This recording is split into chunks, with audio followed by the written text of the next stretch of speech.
My name is Madeline Griffin. I am from East Tennessee, and I am a graduate student at the University of New Mexico, where I am pursuing an MA in Latin American Studies. This summer, I worked in the Latin American, Caribbean, and European division on the Cine Latine project, shaping Latino representation at the movies. This project is two-part, involving the creation of a library guide and the production of an interview series with current emerging and established Latine filmmakers. Central to the second aspect of our project is the compilation of what attempts to be a full filmography of Latinos in film. This historiography is led by Carla, and all fellows contributed to the research required to follow the long thread of Latine representation in cinema, beginning with the birth of silent films. In this list, we include only narrative films and embrace the gray area that the word Latine implies, including Latine filmmakers, protagonists, major actors, and/or storylines in our full filmography.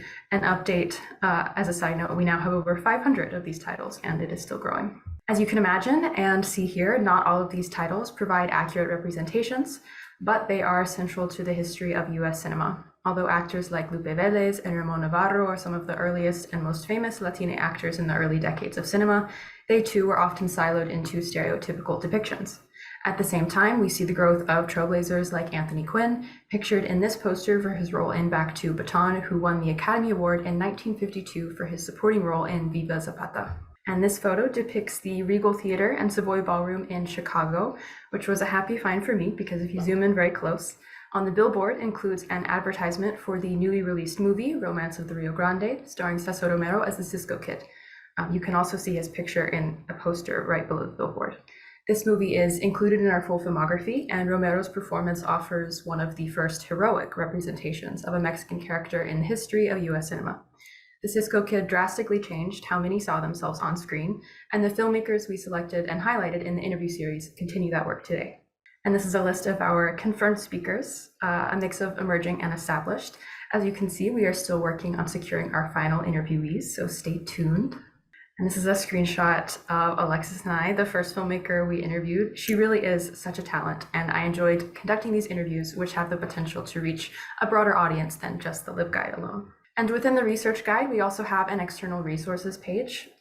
These resources that are compiled are the result of decades of work done by prominent Latine creatives, producers, and professionals as they work to create opportunities that were not available to them. Their work is also central to the history of this research guide. And on the left here is a fun poster commissioned by the Federal Art Project in Chicago. One of the most important aspects of this project for me is the ability to compile all of these resources in one public place. This is not just a resource for academics. No filmmaker should have to do the months of research required to learn about all of these opportunities. So I hope this will be a resource for all those seeking more information. We are also developing a section on looking ahead, which consists of recent trends in the industry and what we feel is missing from the guide. And if you'll notice, I end this presentation also with the same film reel image I used in the beginning, which decorates the Hollywood Vine Metro station.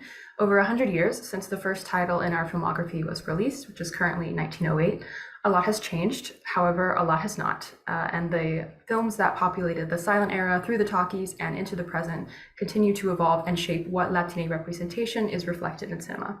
Movies are stories and offer lessons that we should not ignore. So I'll leave you all with that as I conclude. Thank you, Carla, Mateo, and Dani, and follow our channels to see our interviews as they are released.